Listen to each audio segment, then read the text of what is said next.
చాలా మంది అన్వేష్ గాడు పెద్ద ధైర్యవంతుడు, అబ్బా వీడు ఎవరిని పడతా అని మాట్లాడతారు అని చెప్పేసి అనుకుంటారు కదా.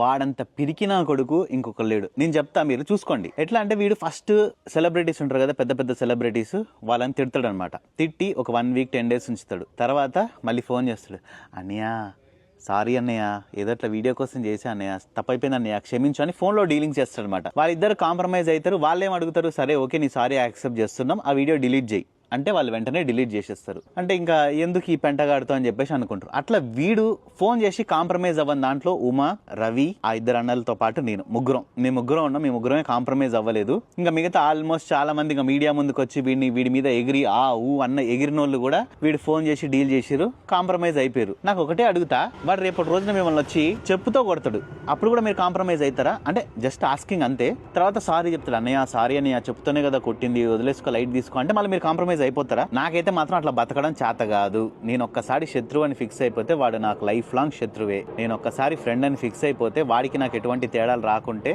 వాడు నాకు లైఫ్ లాంగ్ ఫ్రెండే. అది నా క్యారెక్టర్ అయితే మాత్రం. వాడితోనే తిట్టించుకొని వాడితోనే కాంప్రమైజ్ అయ్యి మీరు అద్దం ముందుకెళ్ళి మీ మొహం చూసినప్పుడు మీకేం అనిపిస్తుందో లేదో తెలియదు, కానీ మిమ్మల్ని చూసినప్పుడు నాకైతే మాత్రం బ్యాక్ అనిపిస్తుంది బ్రో. నిజంగా చెప్తున్నా, మీరేమైనా అనుకోండి. ఇట్లాంటి వేస్ట్ ఫెలో గాడితో కూడా మనం ఎందుకు కాంప్రమైజ్ అయినాం అని చెప్పేసి మీకు మీరే ఆలోచించుకోవాలి బ్రో. నేనైతే మీకు మంచి కోసమే చెప్తున్నా.